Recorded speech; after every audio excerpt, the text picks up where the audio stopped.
Good morning students. आज हम क्षितिज पाठ्यपुस्तक के काव्य खंड का पाठ 1 पढ़ेंगे, जिसका नाम है साखियाँ एवं शब्द, जिसके लेखक हैं कबीरदास। तो आइए बच्चों, साखियाँ और शब्द पढ़ने से पहले हम कबीरदास के बारे में कुछ महत्वपूर्ण बातें, उनके जीवन परिचय और ये जानने का प्रयास करते हैं कि उन्होंने अपनी साखियों और शब्द के आधार पर समाज में फैली हुई किन किन कुरीतियों का खंडन किया और किन किन बातों पर महत्वपूर्ण प्रकाश डाला। तो बच्चों, पाठ के लेखक का नाम है कबीर। जैसा कि आप जानते हैं कि कबीर के जन्म और मृत्यु के बारे में अनेक किंवदंतियां प्रचलित है।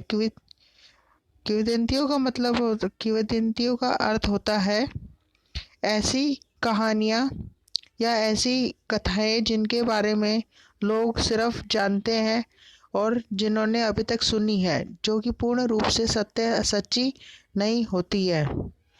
इसके लिए हम एक शब्द यूज कर सकते हैं, काल्पनिक कहानियाँ। कहा जाता है कि सन 1398 में काशी में उनका जन्म हुआ और 1518 के आसपास मगहर में देहांत। यानी कबीरदास जी का जन्म जो था वो 1398 ईस्वी में हुआ। जगह है काशी और 1518 ईस्वी में उनका देहांत हो गया। यानी कबीरदास जी का जो जीवन काल है उसको 1398 से 1598 के बीच मध्य माना जा सकता है। कबीर ने विधिवत शिक्षा नहीं पाई थी। विधिवत का मतलब होता है तौर सामान्य तरीके से। विधिवत का अर्थ होता है सामान्य तरीके से, जिस प्रकार हम लोग स्कूल कॉलेज में जाकर शिक्षा प्राप्त करते हैं, उसी प्रकार जो कबीरदास जी थे वे कभी भी स्कूल या कॉलेज में नहीं गए और ना ही उन्होंने वहां जाकर शिक्षा हमारी तरह पढ़ाई करी, परंतु सत्संग, पर्यटन तथा अनुभव से उन्होंने ज्ञान प्राप्त किया था। सत्संग का अर्थ होता है भगवान की भक्ति करना। पर्यटन का अर्थ होता है घूमना फिरना।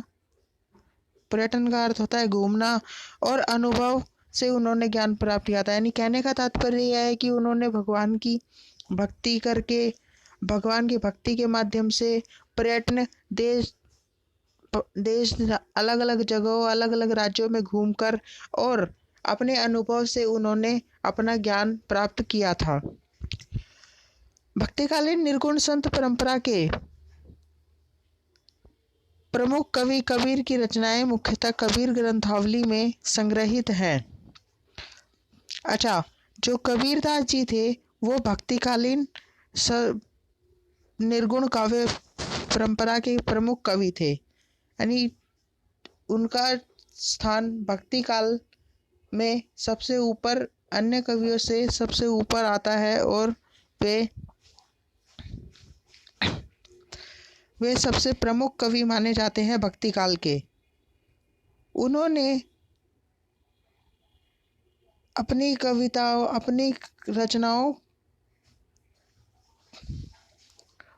अपनी रचनाएं मुख्यतः कबीर ग्रंथावली में संग्रहित की। संग्रहित का मतलब होता है इकट्ठा करना। संग्रहित की, किंतु कबीर पंथ में उनकी रचनाओं का संग्रह बीजक ही प्रमाणिक माना जाता है। यानी कबीर पंथ का अर्थ होता है समूह या जाति। यानी कहने का अर्थ है कि कबीरदास जी ने जो रचनाएं लिखी उनको हम कबीर ग्रंथावली के नाम से जानते हैं, लेकिन उनके पंथ में, उनके समूह में, उनके कवियों के समूह में उनकी रचनाओं का जो संग्रह है उसे बीजक के नाम से जाना जाता है। कुछ रचनाएं गुरु ग्रंथ साहिब में भी संकलित हैं। कबीर अत्यंत उदार, निर्भय तथा सद्गृहस्थ संत थे। सद्गृहस्थ का अर्थ होता है जिसका अपना एक परिवार होता है, जो अपने एक घर बार, पति पत्नी और बच्चों के साथ रहता है। राम और रहीम की एकता में विश्वास रखने वाले कबीर ने ईश्वर के नाम पर चलने वाले हर तरह के पाखंड, भेदभाव और कर्म कांड का खंडन किया। कहने का तात्पर्य यह है कि जो कबीरदास जी थे वे राम की भी भक्ति करते थे और रहीम की भी भक्ति करते थे, और उनके लिए ईश्वर का अर्थ सिर्फ और सिर्फ एक ही ईश्वर से होता था। और उस समय के समाज में जो ईश्वर के नाम पर लोगों को डराया धमकाया जाता था, लोगों के साथ भेदभाव किया जाता था, लोगों को धर्म के नाम पर बांटा जाता था, वे सब चीज़ों का विरोध कबीरदास जी करते थे। और उन्होंने इन सब चीज़ों के बारे में अपनी कविताओं और अपने रचनाओं में भी इन सब चीज़ों का उल्लेख किया है।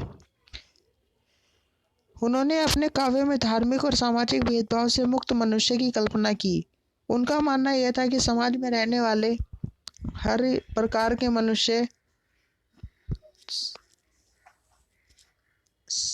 समाज में रहने वाले सभी प्रकार के मनुष्य एक साथ एक जगह भाईचारे के साथ रहे और बिना किसी विद्वेष के, ग्लानि के और बिना किसी शत्रुता के आपस में भाईचारा बनाकर रखें। उन्होंने अपने ईश्वर प्रेम, ज्ञान तथा वैराग्य, गुरु भक्ति, सत्संग और साधु महिमा के साथ आत्मबोध और जगत बोध की अभिव्यक्ति उनके काव्य में हुई। यानी वे ईश्वर से प्रेम करते थे। ज्ञान, वैराग्य का अर्थ होता है बिछड़ जाना, बिछड़ना या छोड़ देना।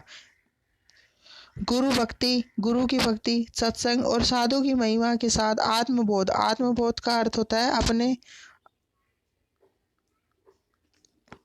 अपने आप में जो बोध होता है। और जगत बोध का अर्थ होता है संसार के बारे में जानना। आत्मबोध अपने बारे में जानना और जगत बोध होता है संसार के बारे में जानना की अभिव्यक्ति उनके काव्य में हुई है। कबीर की भाषा की सहजता ही उनकी काव्यात्मकता की शक्ति है।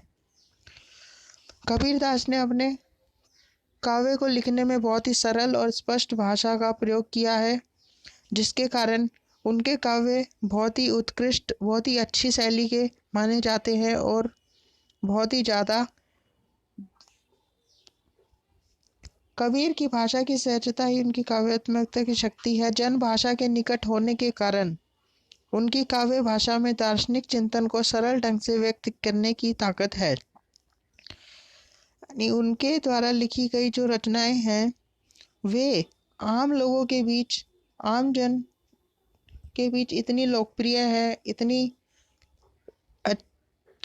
साधारण तरीके से बोली और समझी जा सकती हैं कि उनके काव्य में जो चिंतन समाज के प्रति, लोगों के प्रति और ईश्वर के प्रति जो उनके काव्य में उनके द्वारा लिखे गए में चिंतन की बात शैली दिखाई पड़ती है, उसे आराम से और बहुत ही सरल ढंग से व्यक्त किया जा सकता है। अब बात करते हैं पाठ की। तो यहाँ संकलित साखियों में प्रेम का महत्व, संत के लक्षण, ज्ञान की महिमा और बाह्य आडंबरों का विरोध आदि भावों का उल्लेख हुआ है। कहने का अर्थ है कि कबीरदास जी ने जो इस पाठ में साखियाँ लिखी है, जो काव्य रचना इस पाठ में हम पढ़ेंगे, उसमें कबीरदास जी ने प्रेम के महत्व के बारे में, कि हमारे जीवन में प्रेम का क्या महत्व है, हमें लोगों से किस प्रकार भली भांति परस्पर प्रेम पूर्वक रहना चाहिए, उनके साथ अच्छा व्यवहार करना चाहिए। संत के लक्षण, संत जो ज्ञानी महात्मा होते हैं, जो साधु महात्मा होते हैं, उनके किस प्रकार के लक्षण होते हैं, उन्हें किस तरीके का जीवन जीना चाहिए, किस तरीके से लोगों के हित साधने चाहिए, लोगों की सहायता करनी चाहिए और भूले भटके हुए लोगों को सच्चाई का मार्ग दिखाना चाहिए। ज्ञान की महिमा से अर्थ है कि हमारे जीवन में ज्ञान का हमारे जीवन में ज्ञान कितना महत्वपूर्ण है, ज्ञान कितना जरूरी है। ज्ञान के बिना मनुष्य जीवन में कभी भी प्रगति नहीं कर सकता, विकास नहीं कर सकता। और बाह्य आडंबरों का विरोध। बाह्य आडंबरों से हमारा तात्पर्य है ऐसे आडंबर जो लोगों को दिखाने के लिए, लोगों को डराने के लिए जो साधु महात्मा करते हैं, जैसे पूजा पाठ, कर्मकांड, काला जादू आदि। ये सब जितने भी प्रकार के बाह्य आडंबर हैं, इन सब का विरोध कबीरदास जी अपनी इन रचनाओं में करते हैं। और उनकी रचनाओं का जो एकमात्र उद्देश्य है वह यह है कि सभी मनुष्यों का कल्याण हो और सभी मनुष्य पारस्परिक प्रेम और एक दूसरे के साथ बिना किसी विद्वेषपूर्ण तरीके से रहें और एक दूसरे की सहायता करें और एक दूसरे को सही मार्ग दिखाने की कोशिश करें। पहले पद में बाह्य आडंबरों का विरोध एवं अपने भीतर ही ईश्वर की व्याप्ति का संकेत है। यानी कहने का अर्थ है, जो पहला पद जो हम लोग पढ़ेंगे उसमें उन्होंने बाह्य आडंबरों का विरोध किया है और उन्होंने यह बताया है कि ईश्वर जो मंदिरों में, गिरजाघरों में और मस्जिदों में जाकर ईश्वर को ढूंढता है मनुष्य, वह उसे वहाँ ना मिलकर उसके स्वयं उसके अंदर उसके आत्मज्ञान में ही उसे प्राप्त हो सकता है। यानी कहने का अर्थ है कि हर मनुष्य में ईश्वर व्याप्त है। उसे ढूंढने के लिए उसे कहीं भी बाहर जाने की ज़रूरत नहीं है, ना ही उसे मंदिर जाने की ज़रूरत है, ना ही उसे मस्जिद में जाने की ज़रूरत है और ना ही उसे पूजा पाठ करने की ज़रूरत है। अगर मनुष्य स्वयं के अंदर झांक कर देखे तो उसे अपने अंदर ईश्वर की व्याप्ति के यानी ईश्वर के होने का संकेत जरूर प्राप्त होगा। और दूसरे शब्द में ज्ञान की आंधी के रूपक के सहारे ज्ञान के महत्व का वर्णन किया गया है। यानी दूसरे शब्द में जो कबीरदास जी हैं वह यह बताने की कोशिश करते हैं कि ज्ञान जो है वो मनुष्य जाति के लिए कितना महत्वपूर्ण है और ज्ञान के सहारे मनुष्य बड़े से बड़ा कार्य कितनी सरलता से और कितनी आसानी से कर सकता है। ज्ञान के बिना मनुष्य का जीवन अधूरा है और ज्ञान ही मनुष्य को सच्चाई के रास्ते पर और ईश्वर की भक्ति के रास्ते पर ला सकता है। कबीरदास कहते हैं कि ज्ञान की सहायता से मनुष्य अपनी दुर्बलताओं से मुक्त होता है। यानी कबीरदास जी का कहना है कि जो ज्ञान है, यानी पढ़ लिख कर मनुष्य ज्ञान अर्जित कर सकता है और उस ज्ञान की सहायता से समाज में फैली हुई कुरीतियों, ढोंग और झूठ से बचकर अपने आप को एक अच्छा इंसान बना सकता है और अपनी सारी चिंताओं और सारी दुर्बलताओं से मुक्त हो जाता है। उसे किसी भी प्रकार की कोई भी परेशानी नहीं होती और अपने ज्ञान के द्वारा वह दूसरे लोगों को भी सही रास्ते पर ला सकता है। तो आइए बच्चों, अब हम पढ़ते हैं। तो अब हम पढ़ेंगे इस पाठ का पहला दोहा, जिसका नाम है साखियाँ।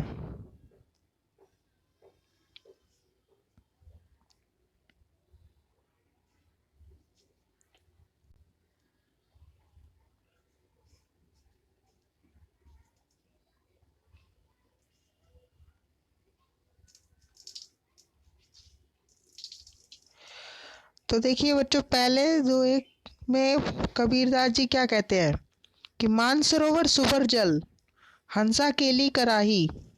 कि कबीरदास जी ने हम अपने इस दोहे में हमें यह बताया कि मुक्ति का मार्ग हमें केवल प्रभु भक्ति से ही मिल सकता है। मुक्ति का मार्ग हमें केवल प्रभु भक्ति में ही मिल सकता है और उसी से हमें परम आनंद की प्राप्ति होगी। मुक्ता फल मुक्ता चुगे, अब उड़ी अनंत ना जाही। इसी कारण से उन्होंने उपयुक्त दोहे में हंसों का उदाहरण प्रस्तुत किया है।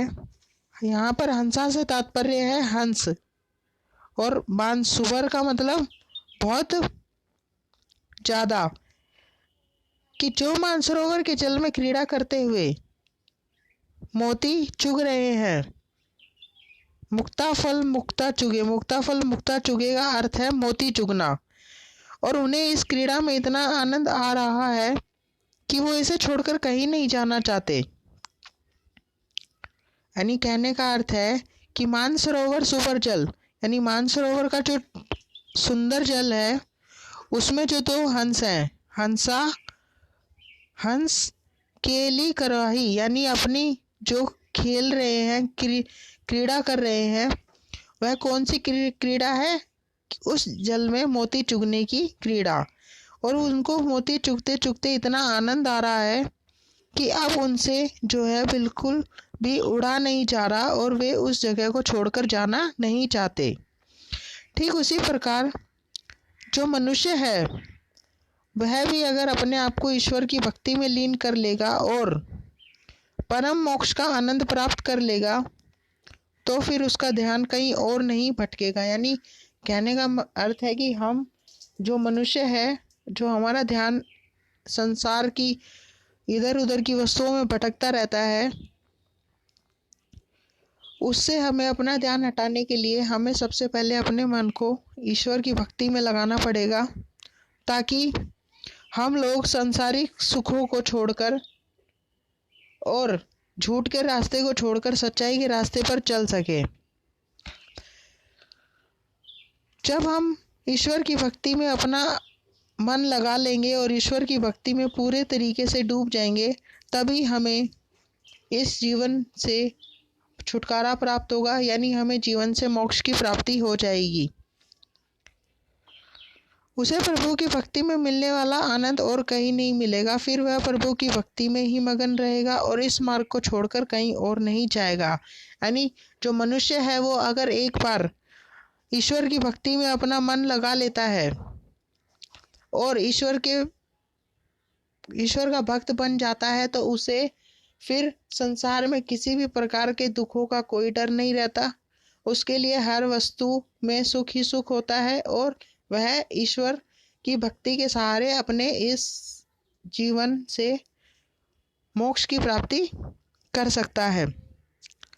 तो धन्यवाद बच्चों, आज की कक्षा में सिर्फ इतना ही। अगली कक्षा में हम कबीरदास की लिखी हुई अगली साखियों के बारे में पढ़ेंगे और जानेंगे कि कबीरदास जी ने किस किस प्रकार से समाज में फैली हुई बुराइयों का और मनुष्य जाति के कल्याण के लिए क्या क्या कार्य किए हैं।